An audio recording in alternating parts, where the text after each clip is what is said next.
શ્રી ગુરુદેવ દત્ત. સર્વે સખાઓને મારા ગુરુદેવ દત્ત.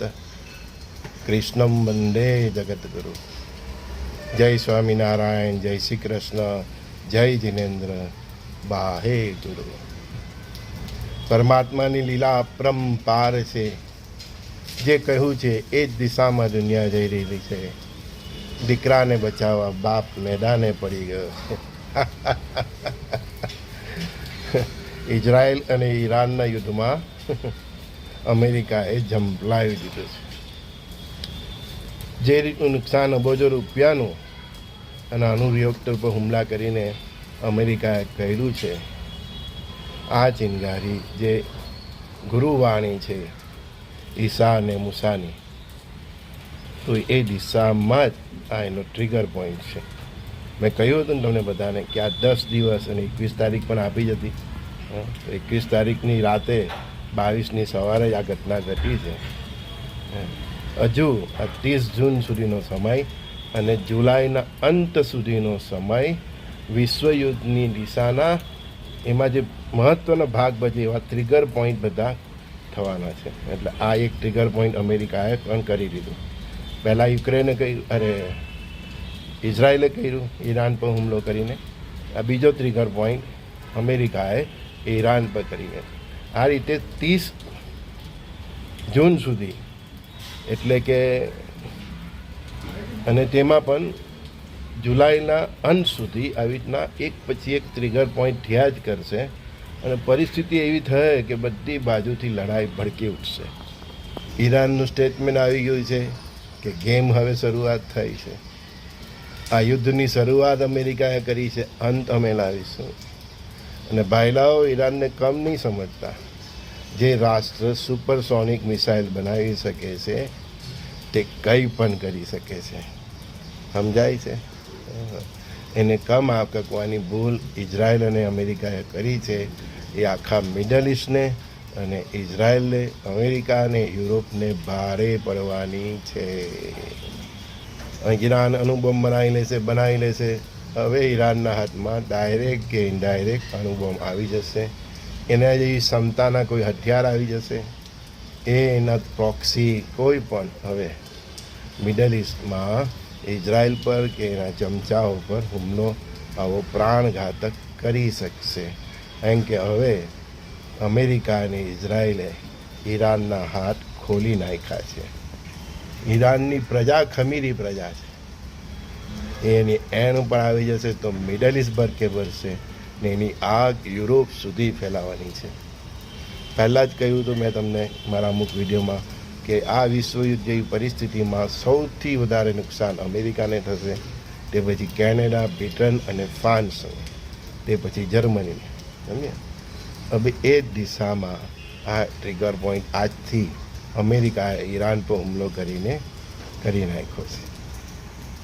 આ લોકના અનેક સ્લીપર સેલ છે જે દુનિયાના વિવિધ દેશોમાં અમેરિકાના હિતોચ્છીઓની ઉપર આક્રમણ કરશે. થોડા દિવસમાં જ આપણે જોઈશું કે અહીંયા આવી ઘટના ઘટી, અહીંયા આતંકવાદી ઘટના ઘટી. એમ 9/11 જેવો અમેરિકા કે એના કોઈ મિસ્ટર રાષ્ટ્ર પર પણ હુમલો થઈ શકે છે. ઇઝરાયલનો તો હવે લાડવો જ થઈ જવાનું છે, એમ સમજજો. શું તમને લાગે છે કે ઈરાન એના હથિયાર મૂકી દેશે? નહીં. જે ગવર્મેન્ટ આ 40 વર્ષથી ઈરાનમાં રાજ કરે છે એનો પરમ શત્રુ અમેરિકા અને ઇઝરાયલ છે.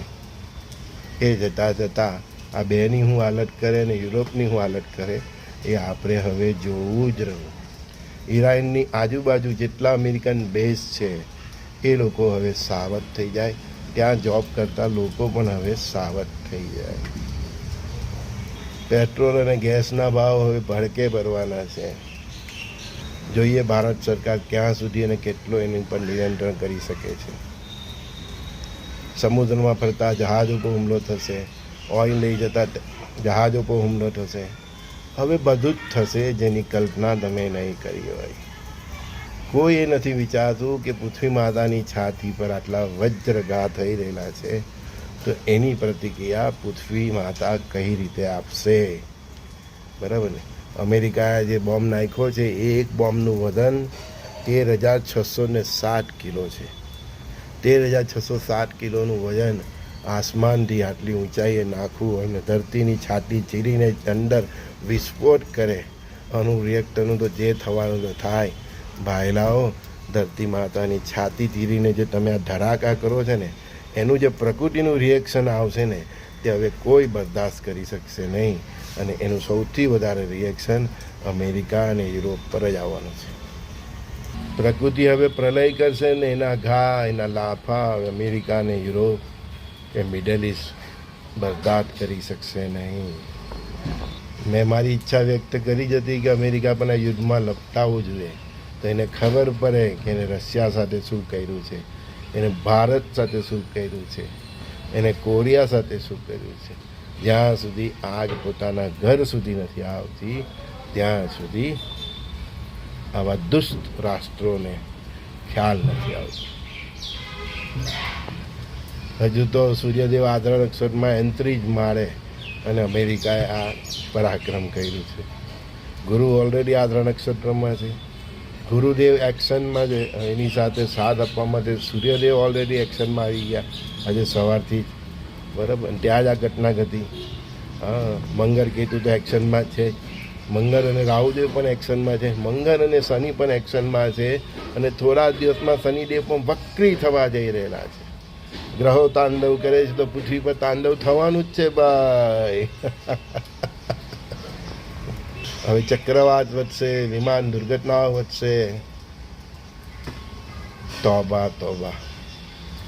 પહાડો પર, નદીઓ પર, સમુદ્રની પાસે ફરવા નહીં જતા ભાઈ. પહાડો ધસી પડવાના છે. સમુદ્રમાં કયા જહાજ પર ક્યારે હુમલો થઈ જાય, કાં વિસ્ફોટ થઈ જાય. Be careful. કેટલું કહેવું હે, અગાઉના વિડીયોમાં સાંભળો. મેં કહ્યું જ છે ને ભાઈ, જૂન કરતાં જુલાઈ ખરાબ, જુલાઈ કરતાં ઓગસ્ટ ખરાબ, ઓગસ્ટ કરતાં સપ્ટેમ્બર ખરાબ, સપ્ટેમ્બર કરતાં ઓક્ટોબર ખરાબ, નવેમ્બર સુધી તો તોબા તોબા. નિયતિ જે નક્કી કરે છે એ ઘટનાઓને પુશઅપ કરવા માટે મેં તમને કહ્યું કે આટલા બધા ગ્રહો સક્રિય થઈ ગયા છે. અને આજથી સૂર્યદેવ પણ એક્શનમાં આવી ગયા છે. ભયંકર ચોમાસું, ભયંકર લડાઈ, ભયંકર વાવાઝોડું, ભયંકર અર્થક્વેક, ભયંકર જ્વાળામુખી વિસ્ફોટ, સમુદ્રની અંદર વિસ્ફોટ, સમુદ્રની ઉપર વિસ્ફોટ, પહાડો ધરાશયી થઈ જાય એવો વરસાદ પડે, એવા પૂર આવશે. ભારતને પણ એની અસર થવાની છે.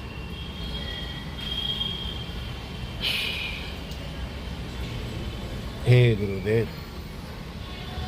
હું જાણું છું કે તું માનવ જાતિ સાથે ઇન્સાફ કરવા જઈ રહ્યો છે, પણ જે નિર્દોષ પ્રજા છે એનું તું રક્ષણ કરી દે. શ્રી ગુરુદેવ દત્ત.